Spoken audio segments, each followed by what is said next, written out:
Ndabaramukije cyane ego nibaza kumeze neza aho muri hose hama murazi ko bitabimenyerewe na cyane ko tuba dushaka kubagezaho amakuru abagiye atandukanye. Rero tugomba tuvuge cyane kuri ibintu biriko biraba muri izi ntambara z'ibihugu rutura.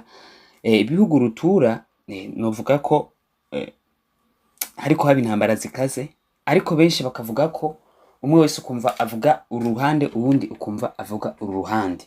Nkuko bigenda intambara zose, intambara iri kiraba kwikote zibiri burya hononekara ibintu vyinshi. Abantu benshi bariko baravuga ko Irani ibigwanisho vyayiheranye bivanye n'ukuntu yoyo yaciye itangura kurasa cyane ahantu henshi cyane mu bisanzwe ngo yoba ngo ari ariko bari babikoze kumbore Amerika ndetse na Israeli babanje kuyisotora mwaburya buryo mwagiye muvyumvamo uko vyagiye bikurikirana. Ariko amakuru uno munsi tumaze kuba dufise biragaragara ko Israeli na Amerika bamaze guhomba amahera menshi cyane.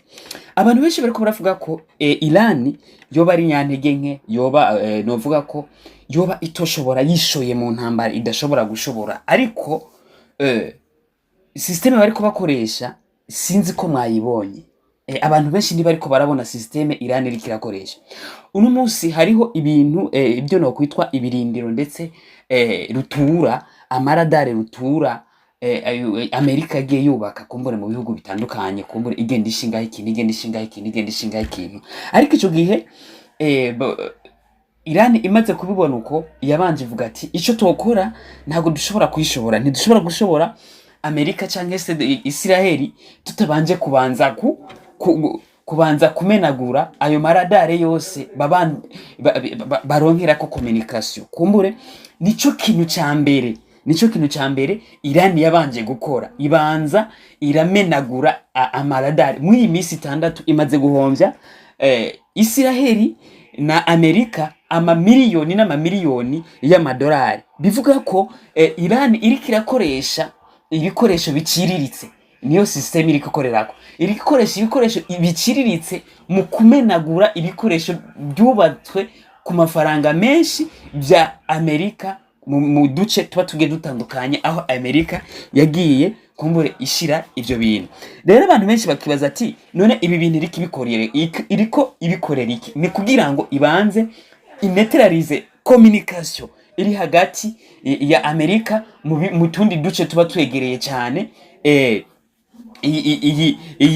muri Iran. Abantu benshi rero bakibaza ati kubera iki Irani idashobora gutera Amerika direct? Irani nishobora gutera Amerika direct kubera ko Amerika nta bintu ifise hagati yabyo, imitungo yayo yose iri hanze kuko Amerika iragaragara. Niyo mpamvu igerageza gukubita mu bihugu biba byonyene biba byifitiye ubutunzi bwayo kugira ngo Amerika iguma ari yiyoboye. Ariko ivyo bindi bihugu bikavuga ati ntibikunda, dutegereza kugwana. Uko bigenda kose aho intambara iri kibera hapfa ibintu byinshi. Nubwo biruko hamaze kuba uruhombo ruba rugiye rutandukanye, ariko turiko turaraba uruhombo ruri muri Irani ni ruto paraporo ya Israeli na Amerika. Tukibaza ati iyi ntambara izohera gute canke se iriko yerekeza?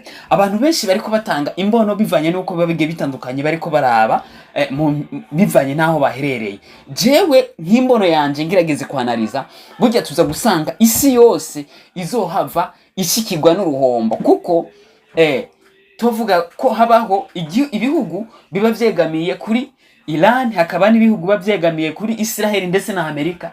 Kandi aho mu bihugu bito tuvuge nko muri Afrika haba hari ibihugu bigenda vyegamiye ku gihugu kimwe bivanye n'ubufatanya bw'ibikorwa bwa bugiye butandukanye hagati yabo.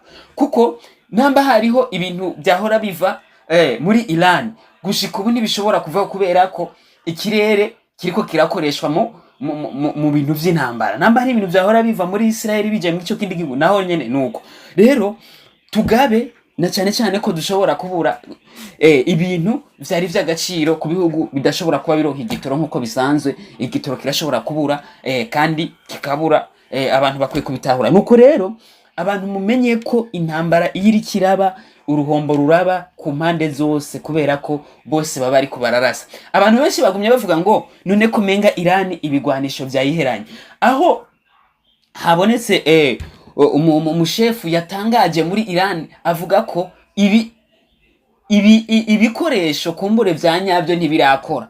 Ibikoresho vya nyabyo ntibirakora. Rero tuko tugerageza gukoresha ibikoresho biciriritse mu guhomora ibikoresho by'agaciro vya Amerika ndetse na Isirayeli. Abantu benshi rero ntibariko baratahura ibintu biriko biragana. Rero nuko mumenye ko amakuru tuza tubageza amakuru atandukanye, ariko mumenye ko uruhombo ku mpande zose dutegerezwa kubaho, ndetse natwe tuba turi muri ibi bihugu biba bito bito dutegerezwa kugira uruhombo, kuko ibitoro biva hariya kugira ngo bidushikire. Urumva ko bisaba ko habanza hakaba umutekano, kandi umutekano wuzuye. Nuko rero Amerika ibandanya yiga strategy ukuntu yobigenza, ariko imenye ko bitariko birayorohera, kuko communication ishobora kuzogenda neza, aho abantu benshi bariko bavuga ko Amerika iri kirarasa cyane Iran. Yego naco na umupira uridu naniko menshi bakunda kubivuga, nta ugwana n'ubutabega. Rero ni mu iyo ntumbero Iran nayo gusa ihagaze magabo, nubwo umenga